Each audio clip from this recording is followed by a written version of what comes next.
ప్రజల పరిస్థితి ఎట్లా ఉంటుందంటే పెనం మించి పొయ్యిలో పడ్డట్టు. నెక్స్ట్ కాంగ్రెస్లో ప్రజాస్వామ్యం ఎక్కువ, వాళ్ళ కుమ్ములాట్లో అన్నీ కూడా కామన్ అయింది. మనం చూస్తున్నాం గతంలో రాజశేఖర రెడ్డి గారు ఒక్కడే స్టాండర్డ్గా ఆయనకి భయపడి అందరూ చేశారు.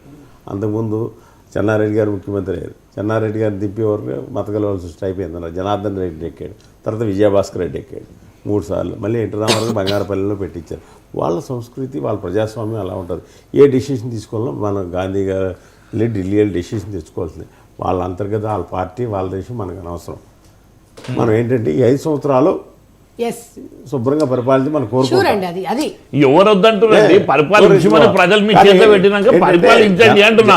లేదు ఇక మళ్ళీ వేరే పార్టీకి అవకాశం ఇవ్వడు, అధికారం వేరే పార్టీకి అవకాశం ఇవ్వడం మాట్లాడుతున్నాం. ఇప్పుడు కాంగ్రెస్ పార్టీలో మేము అనుకుంటాం గుద్దుకుంటాం. మీకు ఎందుకంటే బీఆర్ఎస్ ఎందుకన్నామా ప్రమాణ స్వీకారం చేసిన తర్వాత ప్రజలకి ఇచ్చిన హామీలు అంతే కదా సార్. ఇప్పుడు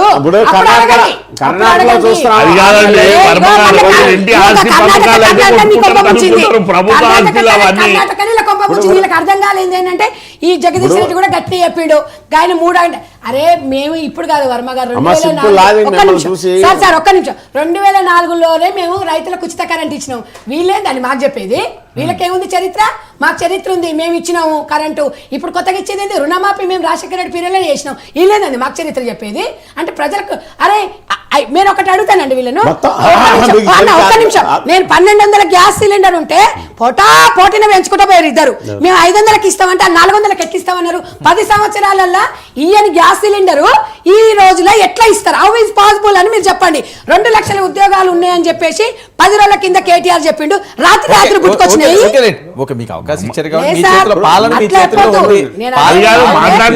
వేరే వాళ్ళను చేయండి, మేము చేయలేదని మీరు సూచనలు ఇవ్వండి. తప్పకుండా మేము ప్రతి ఒక్కరి సలహా తీసుకుంటాం. ఖచ్చితంగా సంజయ్ రెడ్డి గారు మీకు అవకాశం ఇచ్చారు. మీరు 10 సంవత్సరాలు కావచ్చు, 25 సంవత్సరాలు పాలించండి, ఎవరు వద్దన్నారు. కానీ ప్రజలను ఇబ్బందులు పెట్టకూడదు. రాష్ట్రాన్ని అధోగతి ఇందాకనే చెప్పిన శుభం పలకండి, సహకరించండి, తప్పకుండా కలిసి. రాజశేఖర్ గారు అరే మీరు రాజశేఖర రెడ్డి తిరుగుతున్నారు, తెలంగాణ సుధా గారికి ఇందాక నేను చెప్పేది ఏంటంటే, ఆమె మీరు ప్రత్యేక హోదా తెచ్చుకోలేకపోయినాను కాబట్టి ఆమె తరఫున నేను తెలంగాణ ముఖ్యమంత్రి గారికి ఆమె ద్వారా నేను చేసే విన్నపం ఏంటంటే, తెలంగాణ ప్రభుత్వం కాంగ్రెస్ పార్టీ విభజన తర్వాత మొట్టమొదటి ఏర్పడింది కాబట్టి తీర్మానం చేసి ఆంధ్రప్రదేశ్కి విభజన హామీలో భాగంగా ప్రత్యేక హోదా ఇస్తామని తీర్మానం చేసి చెప్తే అన్నదమ్ముల్లాగా కలిసి ఉంటాము. కాబట్టి రేపొద్దున వాళ్ళకి ఆంధ్రప్రదేశ్ లో అడుగు పెట్టడానికి అవకాశం ఉంటుంది. 2019 నుంచి అంటే ఆంధ్రప్రదేశ్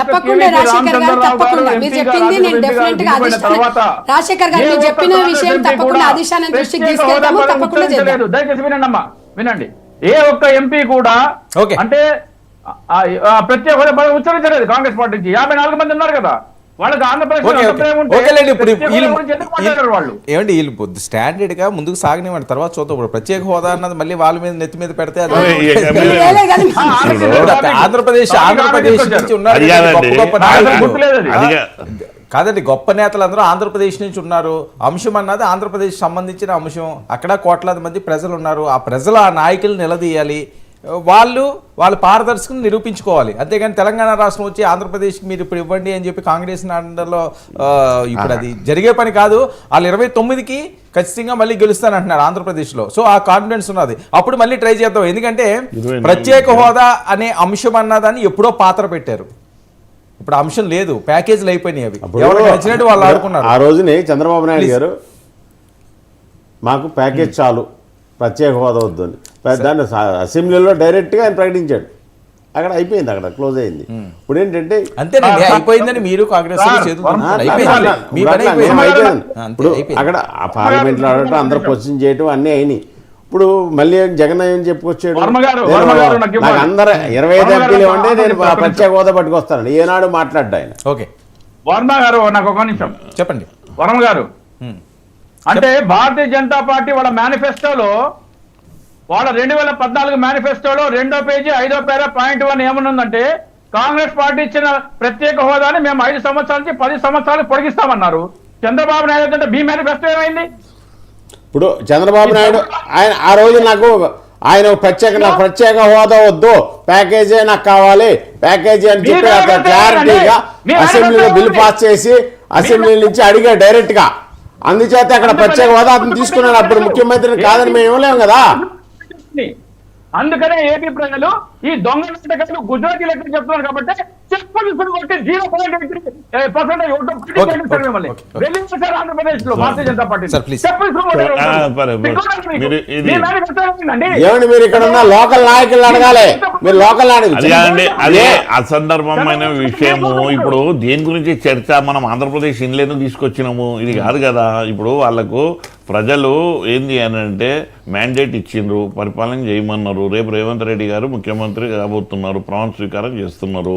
వారికి చాలా అంటే మేము బీఆర్ఎస్ తరఫు నుంచి మా కేటీఆర్ గారు వారికి కంగ్రాచులేషన్ చెప్పి ఆంధ్రప్రదేశ్ ఎందుకు తీసుకొస్తున్నారు అంటే తెలుగుదేశం పార్టీకి ఎవరైతే సపోర్టర్స్ ఉన్నారో, చంద్రబాబు నాయుడు గారికి ఎవరైతే ఇష్టమో వాళ్ళందరూ కూడా కాంగ్రెస్ పార్టీకి సపోర్ట్ చేశారట తెలంగాణ రాష్ట్రంలో. మీకు తెలుసా విషయం? ఇప్పుడు వాళ్ళు పబ్లిక్ టీవీలో చెప్పారు కదండి. మీ నోటీసులు ఉందా లేదా? అది కాదు మీకు, అది అంటే రేవంత్ రెడ్డి షేడ్ ఉన్నందుకు చెప్తున్నారా? రేవంత్ రెడ్డి షేడ్ ఉన్నందుకు చెప్తున్నారా? అంటే రేవంత్ రెడ్డి టీడీపీ నుంచి వచ్చినందుకు రేవంత్ రెడ్డికి పాత పరిచయాలు ఉన్నాయి. సజ్జారెడ్డి గారే చెప్తున్నారండి, అవును మాకు సపోర్ట్ చేశారు వాళ్ళని. సపోర్ట్ చేసింది మనం ఎట్లా తెలుస్తుందండి? ఇప్పుడు మీరు ఒక విషయం చెప్తా. షేర్లింగంపల్లిలో గాంధీ ఇప్పుడు ఎవరు గెలిచారని షేర్లింగంపల్లిలో సెటిలర్స్ ఉన్నారండి, అక్కడ ఉన్నారా? మీరు హైదరాబాద్ మొత్తం కదా మాది, హైదరాబాద్ మొత్తంలో మరి ఉన్న సెటిలర్ ఊర్లలో గెలిచింది కదా. అది ఇక్కడ ఏంటండి, ఖమ్మంలో ప్రత్యేక పరిస్థితి. నాకు గ్రామీణ ప్రాంతాలలో టీడీపీ వాళ్ళు సిపిఎం వాళ్ళు వచ్చి ఇప్పుడు మీరు చూసారు సార్ మొన్న టీడీపీ ఆఫీస్ లో మీరు మీటింగ్ పెట్టుకున్నారు. అలాగే ఇప్పుడు మీటింగ్ పెట్టుకోవడం కాదు 100% ఊర్లలో మరి అంతకు ముందు బీఆర్ఎస్ చంద్రబాబు అనే వ్యక్తి ప్రపంచంలో అతనంత గొప్ప మ్యానిపులేటర్ ఎవరు లేడు. ఫస్ట్ మీరు తెలుసుకోవాలి. మోడీ కన్నా మోడీ మ్యాన్ కాదు, leader, big boss to world. అది అంతేనా? జరుగుతుంది, క్యాబినెట్ విస్తరణ జరుగుతుంది, ఎటువంటి ఒడిదుడుకులు లేకుండా సాఫీగా జరుగుతుంది.